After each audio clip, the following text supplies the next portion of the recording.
Welcome to the Explainer. Today, we're going to break down a major development in India's mission to become a global electronics powerhouse. It's a really big deal, so let's get right into it. Let's start with a number that really tells the story. 1.15 lakh crore rupees. That is the total investment that's been pledged under a brand new government scheme. And get this, it's nearly double the original target. That's a huge vote of confidence. So a number that big brings up a really crucial question. And for all of you preparing for exams, this is one you'll want to pay close attention to. How exactly is India trying to build this self-reliant electronics ecosystem, basically from the ground up? We're going to answer that by breaking it down into 6 key sections, which should be perfect for your study notes. Okay, let's dive in. First things first, let's set the stage a little bit. You have to understand that India's electronics sector already has some incredible momentum behind it. And you can really see that momentum right here in the export numbers. I mean, look at this. In just a few short years, electronics have literally jumped from being India's 7th largest export category all the way up to its 3rd. That is a massive shift. And this ambition? Well, it's crystal clear. The goal isn't just about meeting our own domestic needs, it's about becoming a trusted global supplier for really critical sectors. We're talking defense, telecom, even electric vehicles. It's all about building secure, reliable supply chains. So, what's the engine that's actually driving this incredible push? Well, it's a specific government initiative. And for those of you with exams on the horizon, this is one you'll absolutely need to know. The key here is the ECMS, which stands for the Electronics Component Manufacturing Scheme. You know, at its very core, this scheme is designed to fundamentally shift India's role in the world. We're moving away from just assembling finished products to actually manufacturing the high-value components that power them. And you know what? The response from the industry has been absolutely phenomenal. Investment commitments have already massively blown past the initial targets. And that signals huge confidence in India's manufacturing story. Okay, so that's the plan. But what's actually happening on the ground? Well, on October 27, 2025, the very first batch of projects under this scheme got the green light, and it gives us a really clear picture of where all this investment is headed.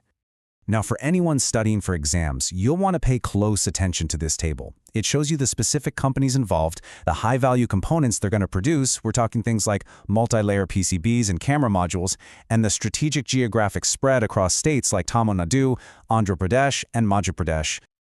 So the components we just saw on that list, they're not random at all. They've been very strategically chosen to help build self-reliance in the most critical parts of the whole electronics value chain.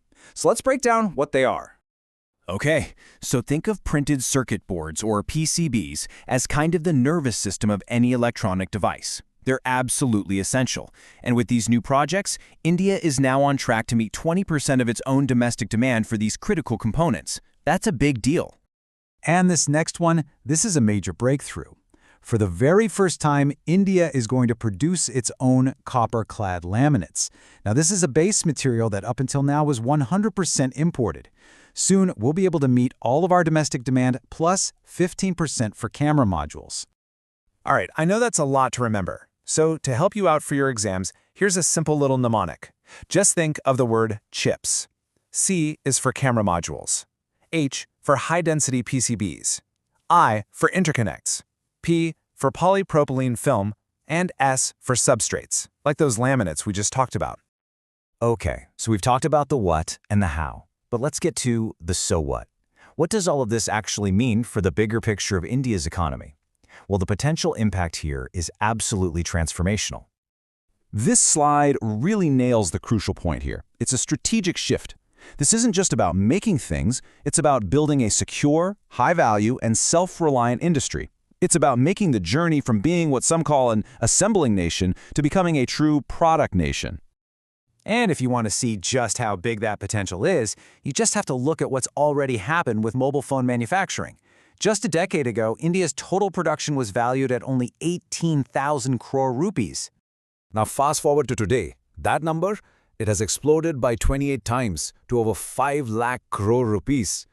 This incredible growth is what made India the world's 2nd largest mobile phone manufacturer.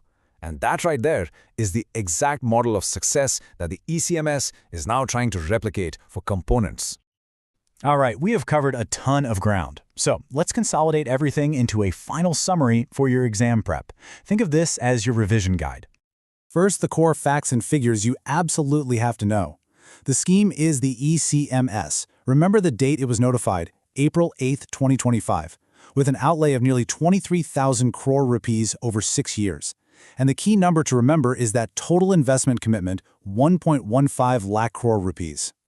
Next up, the what of the scheme. So what exactly are we making? Remember our mnemonic, chips? And the domestic production goals, they're ambitious. 100% for copper-clad laminate, 20% for PCBs, and 15% for camera modules. And on top of that, a huge 60% of the total production is targeted for export. And finally, the big picture impact. Remember these key growth figures. Exports jumping from 7th to 3rd, overall electronics production growing 6-fold, and mobile production growing an absolutely astounding 28-fold in just 1 decade.